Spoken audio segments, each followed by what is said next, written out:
که د چانه فیسبوک آی ډي او پاسورډ هیر شي نو څه کول پکار دي. السلام علیکم، زه یم ستاسو ورور ستاسو ملګری کبیر خان. ډېر ملګري ماته میسیجونه کوي، وایي ته داسې ویډیوګانې م جوړوه چې موږ ته څه پیدا راځي. نو ما دا سوچ وکړم چې صحیح ده یاره، دا خبره خو هم صحیح ده، زه به داسې ویډیوګانې جوړوم چې تاسو ته هم پیدا درځي. نو زه به په دې پیج باندې به زه تاسو ته ټیکس ویډیو هم جوړوم چې کم داسې څه قسمه پرابلم وي موبایل کې یا آی ډي کې څه مسله وي، نو انشاءالله زه به په هغې باندې ویډیوګانې جوړوم او هغه به زه تاسو ټول ته بیا ښیم چې دا کار څنګه کول پکار دي.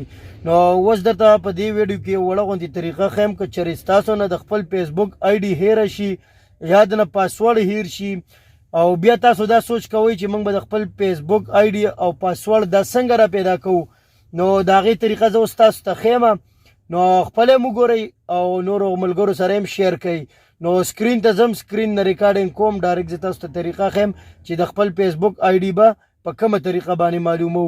که په پیج باندې نوي وي پیج هم فالو کوئ، که په چینل نوي وي چینل هم سبسکرایب کوئ او ویډیو چې څومره هم دنه کېږي نو خپلو ملګرو سره شیر کوئ. ځو د خپل سکرین سایډ ته چې زه تاسو ته هغه پریکټیکلي وښایم چې د خپل فیسبوک آی ډي یوزر نیم او پاسورډ دا به څنګه معلومو. نو راځئ چې هغه وګورو. د فیسبوک د معلومېدو ډیره زیات اسانه طریقه ده. تاسو به ډایرکټ خپل جیمیل اوپن کړئ. کله چې جیمیل اوپن کړئ او په خپل کم یوزر نیم چې تاسو په ایمیل وي په هغې باندې به کلیک وکړئ، تاسو ته به داسې قسم انټرفیس مخې له راشي. نو تاسو ته به یې لیکلی منیج یور ګوګل اکاونټ. نو چې تاسو په دې باندې کلیک وکړئ نو تاسو ته به داسې انټرفیس راشي. بیا به دې خواته تاسو راشي سیکورټي ده.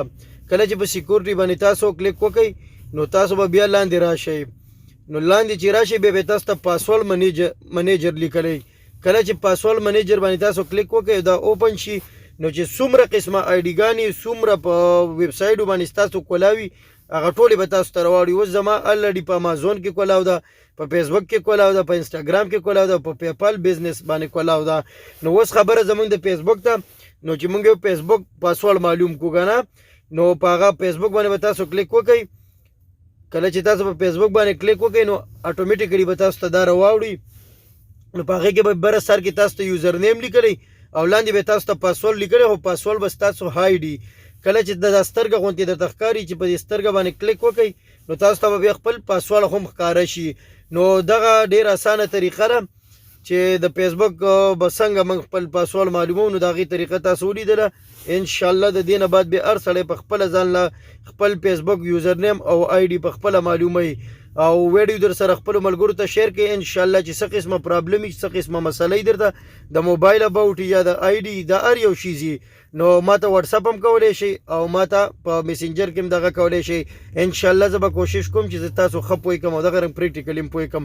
ویډیو در سره شیر کړئ او که په چینل او په پیج نوي وئ نو مهرباني وکړئ چینل سبسکرایب کړئ، پیج فالو کړئ. د لوی الله په امان.